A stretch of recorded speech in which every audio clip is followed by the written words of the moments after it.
Shalom, saudara-saudara seiman. Sore ini, kita akan melihat bagaimana tangan Tuhan bekerja dengan dahsyat di zaman kita.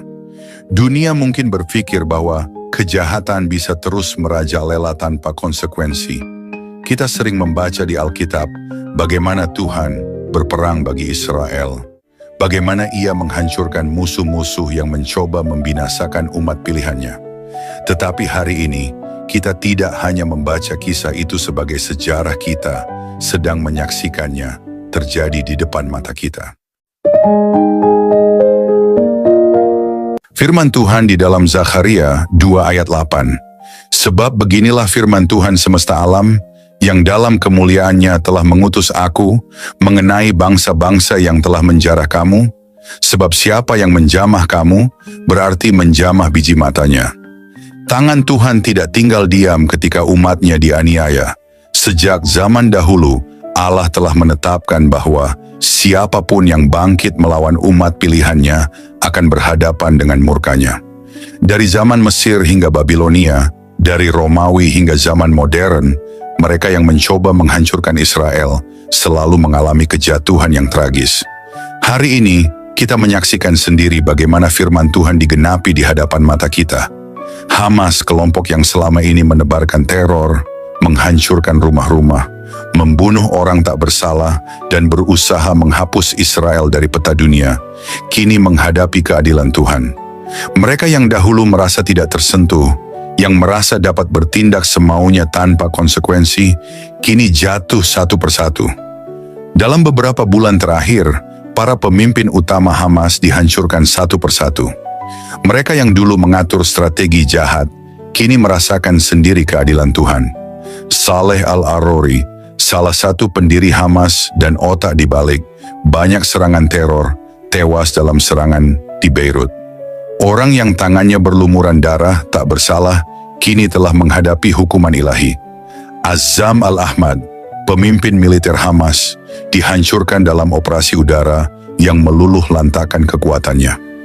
Tidak ada tempat bagi mereka yang menentang rencana Tuhan. Ahmed Al-Gandur, komandan utama Brigade Al-Qassam, kini tidak bisa lagi mengatur serangan dan membawa kehancuran bagi Israel, karena dirinya telah dilenyapkan. Suhair Al-Qaisi, dalang di balik banyak serangan terhadap Israel, mengalami akhir yang tragis. Apa yang ia rencanakan untuk orang lain, kini justru menimpa dirinya sendiri.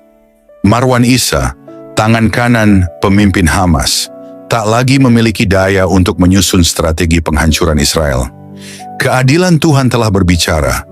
Bukankah ini bukti bahwa Allah tidak membiarkan kejahatan merajalela? Bukankah ini tanda bahwa Dia berperang bagi umatnya? Apakah ini kebetulan? Tidak. Firman Tuhan sudah lama menegaskan. Mazmur 37 ayat 17. Sebab lengan orang-orang fasik dipatahkan, tetapi Tuhan menopang orang-orang benar. Hamas telah berkali-kali menantang Tuhan dengan menumpahkan darah tak bersalah.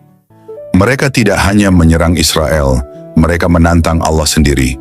Tetapi Allah yang Maha Adil tidak akan membiarkan kejahatan ini berkuasa selamanya. Mereka yang bersorak atas kehancuran Israel harus berhati-hati. Mereka yang mendukung kekerasan terhadap umat Tuhan harus berpikir ulang, sebab Allah melihat segala sesuatu dan Dia tidak akan tinggal diam. Ketika Hamas menyerang Israel, mereka sedang berperang melawan Tuhan sendiri. Dan siapa yang dapat melawan Tuhan dan tetap berdiri? Tidak ada.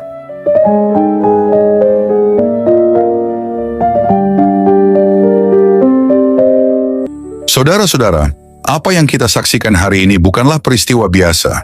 Tuhan tidak tinggal diam ketika umatnya dianiaya. Sejak zaman dahulu, sejarah mencatat bagaimana Allah berperang bagi Israel. Mesir mencoba menindas Israel, dan Tuhan menghancurkan mereka dengan 10 tulah. Asyur mencoba menaklukkan Yerusalem, tetapi dalam semalam 185.000 tentaranya dibinasakan oleh malaikat Tuhan. Babilonia menghancurkan bait suci, tetapi akhirnya mereka sendiri hancur tanpa sisa. Dan hari ini kita melihat hal yang sama terjadi di zaman kita. Hamas menumpahkan darah tak bersalah, mereka menyerang Israel, menculik, membunuh, menghancurkan tanpa belas kasihan. Mereka berpikir bahwa mereka bisa bertindak tanpa konsekuensi. Mereka mengangkat tangan mereka menantang Tuhan sendiri.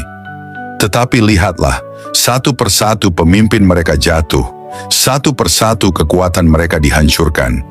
Saleh al-Arouri, pendiri Hamas, tewas. Azam al-Ahmad, pemimpin militer Hamas, dilenyapkan.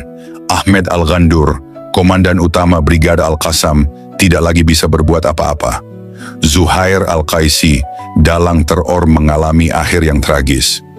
Marwan Issa, tangan kanan pemimpin Hamas, tak lagi memiliki daya untuk menghancurkan Israel. Apakah ini kebetulan? Tidak. Apakah ini hanya perang biasa? Tidak. Sebab siapa yang menjamah kamu, berarti menjamah biji matanya. Zakharia 2 ayat 8. Hamas tidak hanya berperang melawan Israel, mereka berperang melawan Tuhan sendiri. Dan siapakah yang bisa melawan Tuhan dan tetap berdiri? Dunia boleh mencoba membela kejahatan, media boleh mencoba membalikan fakta, orang-orang boleh mencemooh dan menganggap ini semua sebagai kebetulan. Tetapi firman Tuhan tetap tegak. Allah tidak akan membiarkan kejahatan berkuasa selamanya. Sejak 1948, dunia berulang kali mencoba menghancurkan Israel. Bangsa-bangsa bersatu untuk melawannya. Perang demi perang terjadi. Tetapi apa yang terjadi? Israel tidak hanya bertahan, mereka semakin kuat. Mesir gagal menghancurkan Israel. Yordania gagal menghancurkan Israel. Suriah gagal menghancurkan Israel. Hamas pun tidak akan pernah berhasil menghancurkan Israel. Karena Tuhan yang Maha Kuasa berdiri di pihak umatnya. Sejarah sudah membuktikan, dan hari ini kita melihatnya dengan mata kepala sendiri. Allah sedang bertindak, keadilannya sedang dinyatakan, musuh-musuhnya akan jatuh, dan kita sebagai umatnya akan terus menyaksikan kemenangan Tuhan dinyatakan. Sesungguhnya, tidak terlelap dan tidak tertidur penjaga Israel. Mazmur 121 ayat 4. Haleluya, segala kemuliaan bagi Tuhan. Tuhan Yesus memberkati.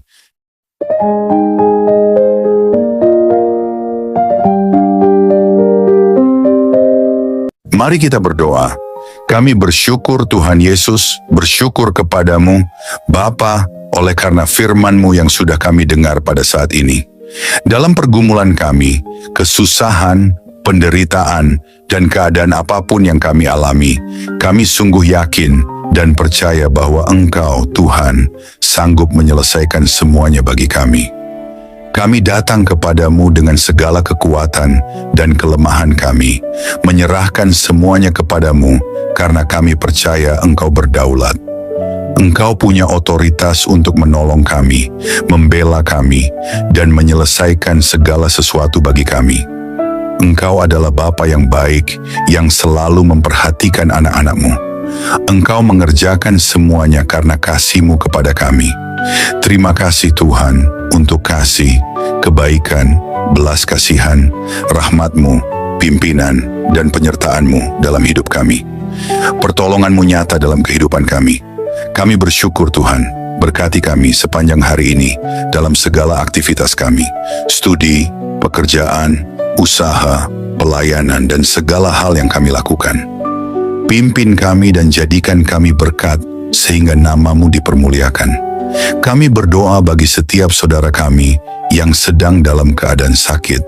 Kami percaya akan kuasa pemulihan dan pertolongan-Mu.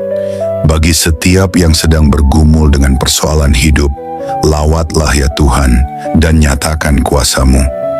Dalam nama Tuhan Yesus Kristus, kami sudah berdoa dan mengucap syukur. Amin.